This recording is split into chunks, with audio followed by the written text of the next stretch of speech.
అంటే వాళ్ళు యేసుక్రీస్తు లేడు, పరిశుద్ధాత్మ దేవుడు లేడు అని డైరెక్ట్గా చెప్పడం లేదు, కానీ వాళ్ళు ఇండైరెక్ట్గా యేసుక్రీస్తు లేడు అని చెప్పడం జరిగింది.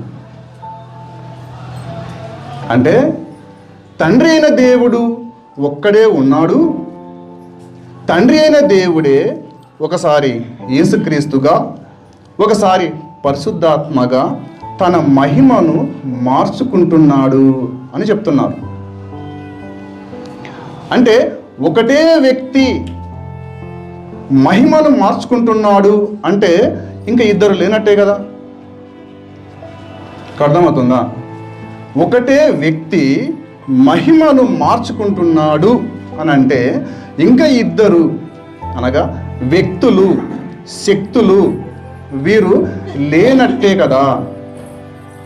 మనం ఒకసారి అసలు ముగ్గురు ఉన్నారా లేదా అనే విషయాన్ని బైబిల్లో నుంచి కొన్ని విషయాలు మనం చూసుకుందాం. ఒకసారి ఆదికాండము మనకు మొదటిలోనే కనబడుతుంది.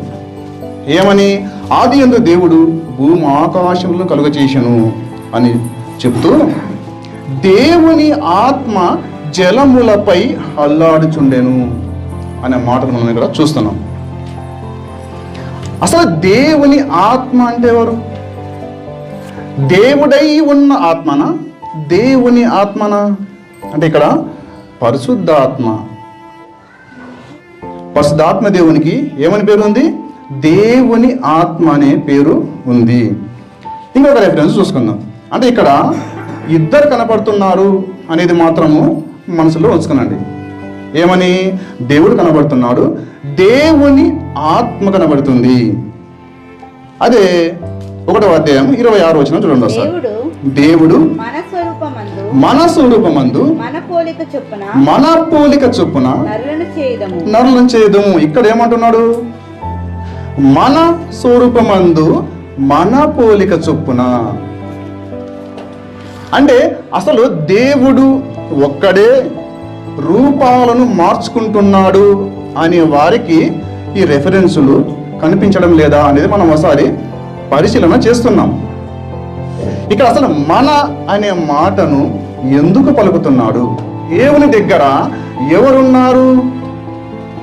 ఒకవేళ దేవదూతలు దేవుని దగ్గర ఉంటే దేవదూతలతో అంటున్నారా ఈ మాటను?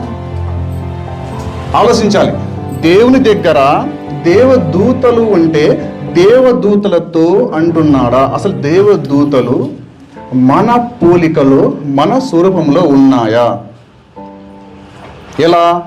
అసలు మనం ఏ రూపంలో ఉన్నామో దేవదూతలు మన స్వరూపంలో మన రూపంలో లేవు.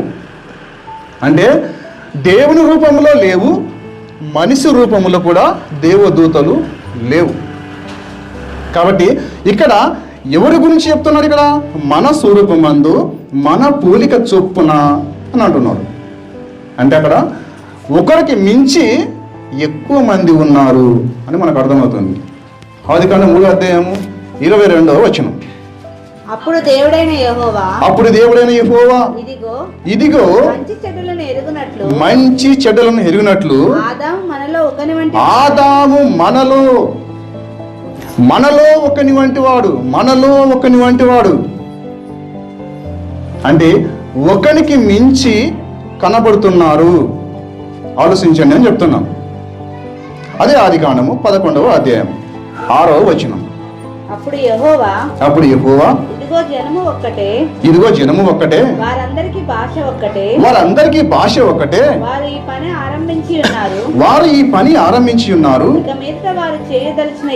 ఇక మీదట వారు చేయదలిచిన ఏ పని అయినను చేయకుండా వారికి ఆటంకం ఏమి ఉండదు గనుక మనము దిగిపోయి వారిలో ఒకని మాట ఒకరికి తెలియకుండా, అంటే భాషలను తారుమారు చేద్దాము అంటున్నాం. మనము దిగిపోయి అంటే ఒకనికి మించి కనపడుతున్నారా లేదా? మనము అంటే ఇప్పుడు ఒక వ్యక్తి ఉంటే ఏమంటాడు? నేను అంటాడు. ఒకరికి మించి ఎక్కువ మంది ఉంటేనే కదా ఏమంటారు? అప్పుడు మనము అంటాడు. అంటే ప్రతి చోట మనకి ఏం కనబడుతుంది? మనము అంటున్నాడు. అంటే మనము అంటే ప్రతి చోట కూడా ఒకరికి మించి ఎక్కువ కనబడుతున్నాడు. ఇక్కడ దేవదూతలతో ఈ మాట చెప్పడం లేదు. దేవదూతలతో ఈ మాట చెప్పడం లేదు.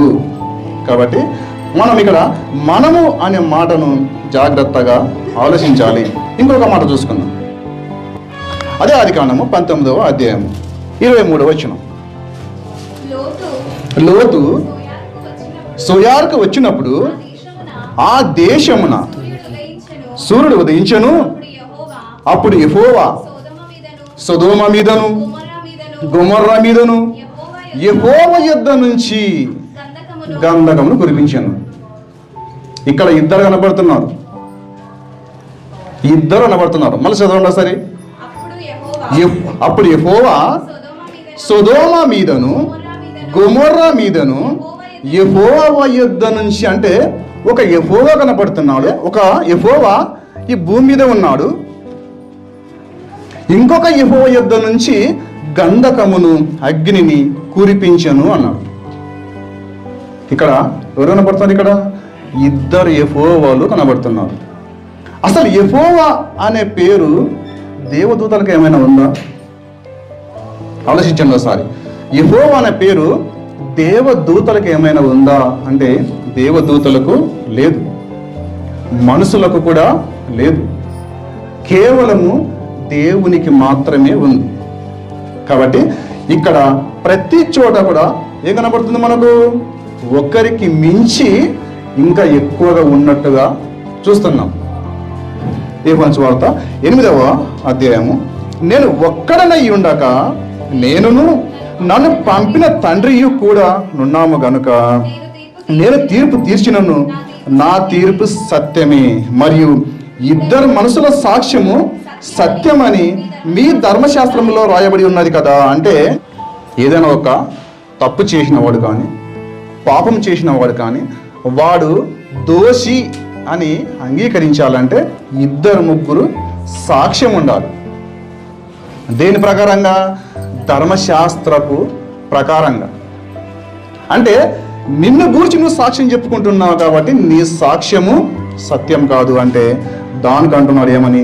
నేను ఒక్కడనై ఉండక నేనును నన్ను పంపిన తండ్రియు ఉన్నాడు.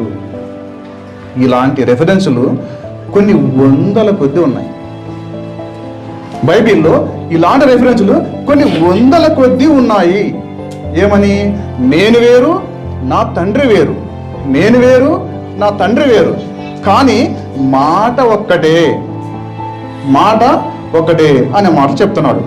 28వ వచనం. కావున యేసు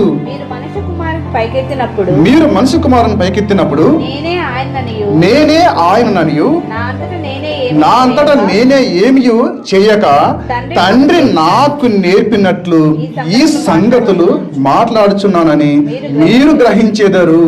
అంటే నా అంతటా నేను ఏమి కూడా చెయ్యలేదని, నేను మరణించి తిరిగి లేచినప్పుడు మీకు ఇవన్నీ అర్థమవుతాయి. ఏమని?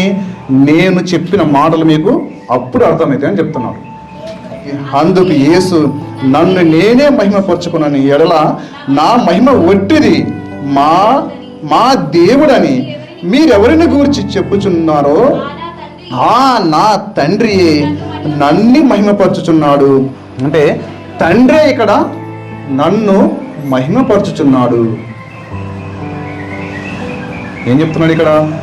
నా తండ్రే నన్ను మహిమపరచున్నాడు. అంటే ఇక్కడ తండ్రి వేరు కుమారుడు వేరు అని మనకు డైరెక్ట్ రెఫరెన్స్లు కనబడుతున్నాయి. దేవుని కుమారుడని ఆత్మ కూడా సాక్ష్యం ఇస్తుందంట. చదవమంటలే. సాక్ష్యం ఇచ్చేవారు ముగ్గురు అనగా ఆత్మయు నీళ్లును రక్తమును ఈ ముగ్గురు ఏకీభవించి ఉన్నారు. మనం మనుషుల సాక్ష్యం అంగీకరించుచున్నాము కదా. దేవుని సాక్ష్యము మరి బలమైనది. దేవుని సాక్ష్యము ఆయన తన కుమారుని గూర్చినదే. అంటే ఈయన నా ప్రియ కుమారుడు అని తండ్రి అయిన దేవుడు ఎన్నో మార్లు చెప్పిన సాక్ష్యం ఇది. ఏమని? ఈయన నా ప్రియ కుమారుడు, ఈయన యందు నేను ఆనందించుచున్నాను. ఈయన నా ప్రియ కుమారుడు, ఈయన యందు నేను ఆనందించుతున్నాను అనే సాక్ష్యం అది. చదవమాటలే. దేవుని కుమారుని యందు విశ్వాసముంచువాడు తనలోనే ఈ సాక్ష్యము కలిగి ఉన్నాడు. దేవుని నమ్మని వాడు తన కుమారుని గూర్చి ఇచ్చిన సాక్ష్యము నమ్మలేదు గనక అతడు దేవుణ్ణి అబద్ధికునిగా చేసినవాడు. ఏమర్థమవుతుంది ఇక్కడ? యేసుక్రీస్తు దేవుని కుమారుడని నమ్మని వాడు దేవుణ్ణి అబద్ధికునిగా చేసినవాడు. ఇంత క్లియర్గా కనబడుతుంది ఇక్కడ. ఏమని? తండ్రి వేరు, కుమారుడు వేరు, పరిశుద్ధాత్మ దేవుడు వేరు. అంటే తండ్రి అయిన దేవుడు ఉన్నాడు, యేసుక్రీస్తు ప్రభుల వారు ఉన్నారు, పరిశుద్ధాత్మ దేవుడు ఉన్నాడు. వాళ్ళ మహిమ ఎలా ఉంది, వాళ్ళు ఎలా ఉన్నారు అనే విషయం మనకు అర్థం కావాలి. దేవుని కుమారుని యందు విశ్వాసం ఉంచువాడు తనలోని ఈ సాక్ష్యం కలిగి ఉన్నాడు. దేవుని నమ్మని వాడు ఆయన తన కుమారుని గూర్చి ఇచ్చిన సాక్ష్యము నమ్మలేదు గనక అతడు దేవుణ్ణి అబద్ధికునిగా చేసి ఉన్నాడు. ఆ సాక్ష్యం ఏదనగా దేవుడు తనకు నిత్య జీవమును దయచేసును. ఈ జీవము ఆయన కుమారుని యందున్నది. దేవుని కుమారుని అంగీకరించని వాడు జీవము గలవాడు, దేవుని కుమారుని అంగీకరించని వాడు జీవము లేనివాడు.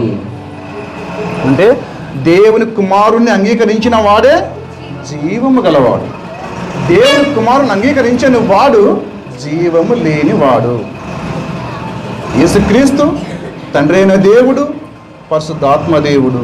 అంటే యేసుక్రీస్తు గురించి ఎవరో సాక్ష్యం చెప్తున్నారంట? ఆత్మ కూడా సాక్ష్యం చెప్తుంటే ఎవరు?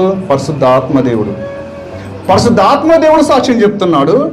యేసుక్రీస్తు గురించి తండ్రి అయిన దేవుడు కూడా ఈయన నా ప్రియ కుమారుడు అని సాక్ష్యము చెప్తున్నాడు. ప్రకటన గ్రంథం 1వ అధ్యాయము. ఆయన మనలను తన తండ్రి దేవునికి ఒక రాజ్యముగాను యాజకులను గాను చేసెను. ఎవరు? యేసుక్రీస్తు ప్రభుల వారు మనలను ఏం చేశాడంట? తండ్రి అయిన దేవునికి ఒక రాజ్యముగాను యాజకులను గాను చేసెను. ఎవరు చేశారు? యేసుక్రీస్తు ప్రభుల వారు. ఏం చేశాడు? రాజ్యముగా చేశాడు. ఎవరికి? తండ్రి అయిన దేవునికి.